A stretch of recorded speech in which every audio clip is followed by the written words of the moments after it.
फिर उसके बाद आप देखें एक और बात, कुरान का तर्जुमा बहुत लोगों ने किया। जिन्होंने किया, जिसने जिस नियत से किया, अल्लाह उसको उसकी नियत के मुताबिक सिला देता है और देगा। कुरान की खिदमत बड़ी चीज है। जिन्होंने अहले ईमान ने किया अच्छी बात है, अहले बिदात ने किया तो अहले बिदात अपने मामलात खुद जाने, उनके अपने मामलात हैं। तो कुरान का तर्जुमा करते वक्त बड़े बड़ों का कलम फिसला, हो सकता उनकी नियत ना हो लेकिन फिसला। किसी को मारने की नियत हो ना हो, गोली लग गई तो मरेगा तो ना इंसान। तो ऐसे ही कलम फिसलने की नियत थी, नहीं थी, फिसल गया कलम, तो जो हुक्म शरअ है वो तो लगेगा ना जिस पर, जिसका कलम फिसला। जबान फिसली कलम फिसला होगा। आला हजरत ने भी तर्जुमा किया उर्दू जबान में। कुरान में ऐसे मकामात आते हैं कि तर्जुमा करते वक्त तर्जुमा करने वाले ने जब तर्जुमा किया तो ऐसा तर्जुमा कर दिया कि अल्लाह की शान में तौहीन हो गई। और आला हजरत ने भी वो तर्जुमा किया तो तौहीन नहीं हुई बल्कि तारीफ हो गई।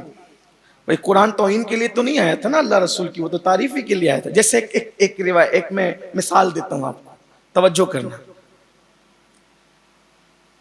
कुरान शरीफ की एक आयत है, मकरू व मकर अल्लाह वल्लाहु खैरुल माकिरीन। इसमें मकर के अल्फाज 3 मरतबा है, मकरू व मकर अल्लाह वल्लाहु खैरुल माकिरीन। 3 मरतबा मकर का तस्करा है। अब इसका तर्जुमा बहुत लोगों ने किया, वो कुरान का तर्जुमा तो किया, तो सब आयत का तर्जुमा किया। अब जब हम लोग ये कहते हैं ना कि उर्दू जबान में जब तर्जुमा पढ़ना है तो आला हजरत का पढ़ो, तो लोग को ऐसा लगता है कि हम लोग तासुब कर रहे हैं। हालांकि आपको अभी समझ में आएगा कि क्या मतलब हुआ। हम लोग जो कहते हैं कि इन्हीं का पढ़ो, उसकी वजह क्या है? तासुब नहीं है, आपका ईमान अजीज है। आयत क्या है? मकरू व मकर अल्लाह वल्लाहु खैरुल माकिरीन। एक जनाब ने तर्जुमा किया, नाम नहीं लेता, जब पर्सनल मिलेंगे तो हम बात करेंगे इस पे, नाम नहीं लेता। उन्होंने क्या कहा, और काफिर अल्लाह को धोखा देना चाहते थे तो अल्लाह ने भी उनके साथ धोखा किया, और अल्लाह बहुत बड़ा धोखा देने वाला है। ये तर्जुमा हुआ, एक साहब ने किया तर्जुमा।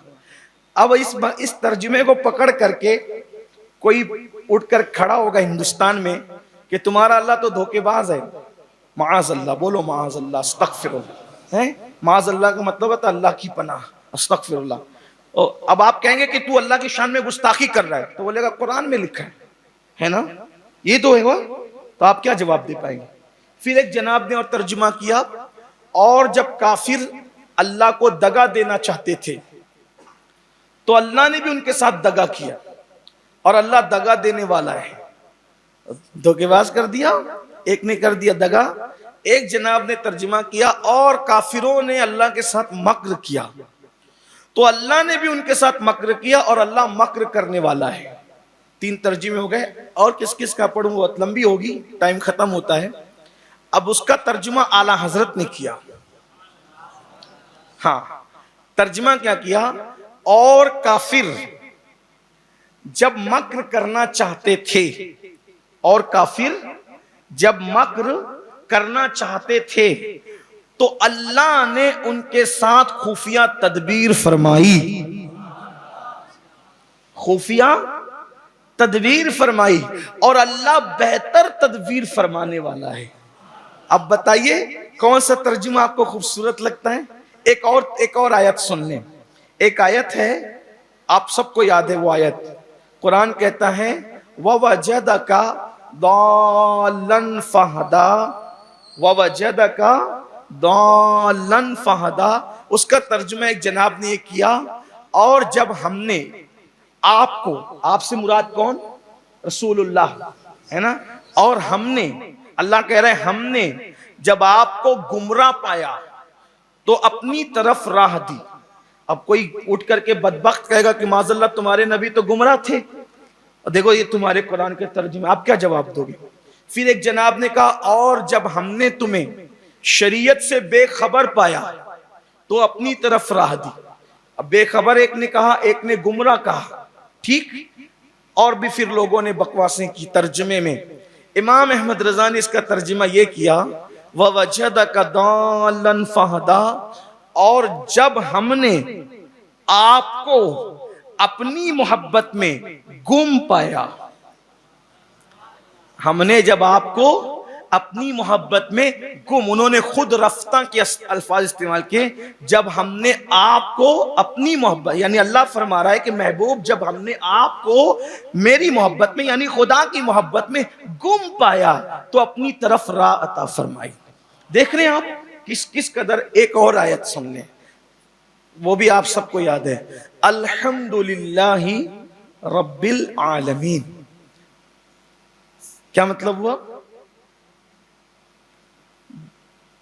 अल्हम्दुलिल्लाहि, कुछ लोगों ने इसका तर्जुमा किया सब तारीफ अल्लाह के लिए जो तमाम आलमीन का पालने वाला। क्या किया उन्होंने? तारीफ। ठीक, गलत तर्जुमा नहीं कह रहा हूं मैं इसको, लेकिन नुदरत देखें, पढ़े लिखे लोग आसानी से समझ जाएंगे। जब हम किसी से पूछते हैं ना तुम्हारी तारीफ क्या है, क्या पूछते हैं? तारीफ क्या? तो तारीफ में अच्छाई और बुराई दोनों आ जाती है, यही है ना। तारीफ में डेफिनेशन, तारीफ में अच्छाई और बुराई सब आ जाती है। अब क्या कहा जा रहा है? सब तारीफ अल्लाह के लिए।